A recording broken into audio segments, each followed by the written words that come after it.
Ako po ay na-stroke last September 8. Actually, ang diagnosis nila is brain hemorrhage.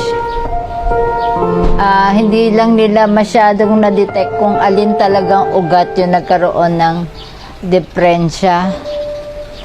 Na-confine ako na ICU ng almost 2 months. Kaya ang laki ng bill namin sa hospital. Umabot ng 1.2 million.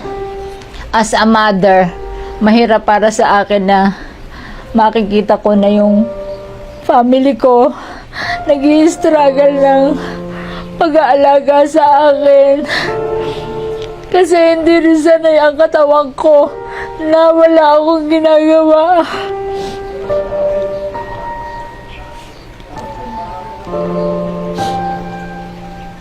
Yung sanay yung katawan mo na early in the morning bumabangon ka na nagluluto.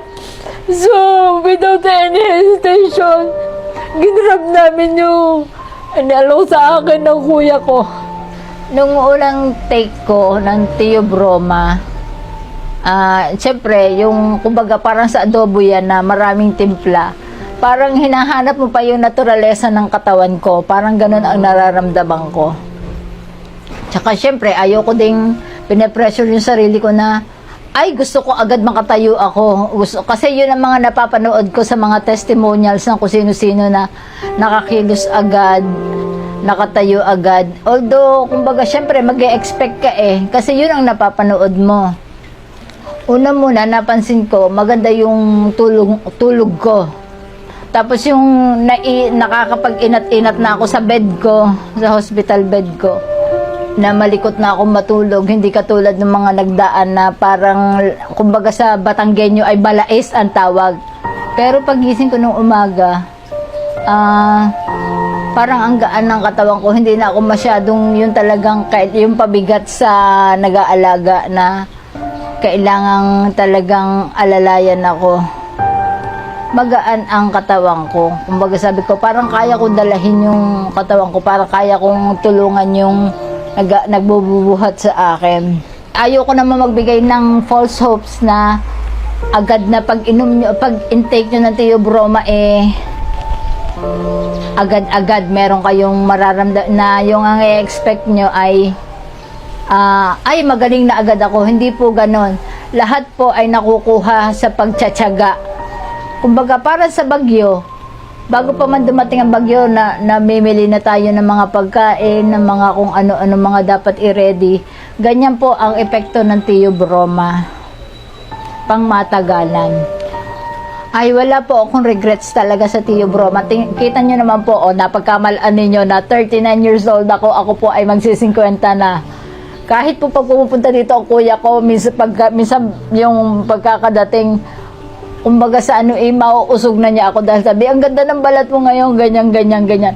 Hindi ko rin po pinagyayabang, pero sabi din po ng mga anak ko, maaliwalas daw po ang mukha ko. Hindi nga daw po ako mukhang may sakit. Sa health case ni Carla Gonzalez na may health history ng hemorrhagic stroke, or ito yung uri ng stroke ng pag-rupture or pag-leak ng blood vessels sa utak. Ang pag-inom ni Carla Gonzalez ng Theobroma Cacao ay may agarang pagbabago sa kanyang nararamdaman.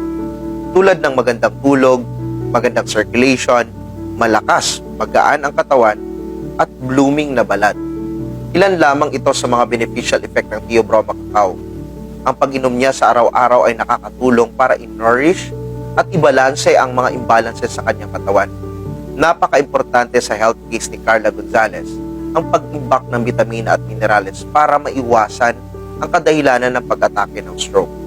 Ang vitamina C, vitamina D, E, A, B12, B3, B6, omega-3, magnesium, potassium, probiotics, coenzyme, na kung saan ang lahat ng ito ay meron kay Theobroma Cacao.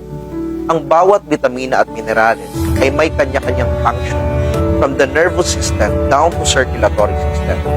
Ang Theobroma Cacao, it contains numerous substances na isa sa tinatawag nating flavonoids, which mostly in the form of ipicatechin. Ito yung substance na beneficial action sa ating utak that every time na pumapasok ang ipicatechin Pinemaintain niya ang maayos na daloy ng brain cells kasama dito ang pag-nourish ng kalusugan ng ating blood vessels.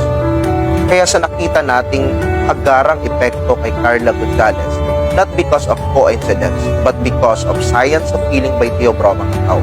Of course, most of all, pagtitiwala natin sa buhay kapal na ang kagalingan ay darating sa tamang oras at tamang panahon. May advice ko lang po sa inyo. Marami po tayong mga pinag-aaksayahan ng ating mga pera. Nag-i-invest tayo ng kung ano-ano. Mag-invest po tayo sa health. Yan lang po may papayo ko sa inyo. Health, pagmamahal sa katawan, pagmamahal sa Panginoon. Ano po, at kung mahal nyo po ang pamilya nyo, mag-invest po kayo ng mabuti sa kalusugan.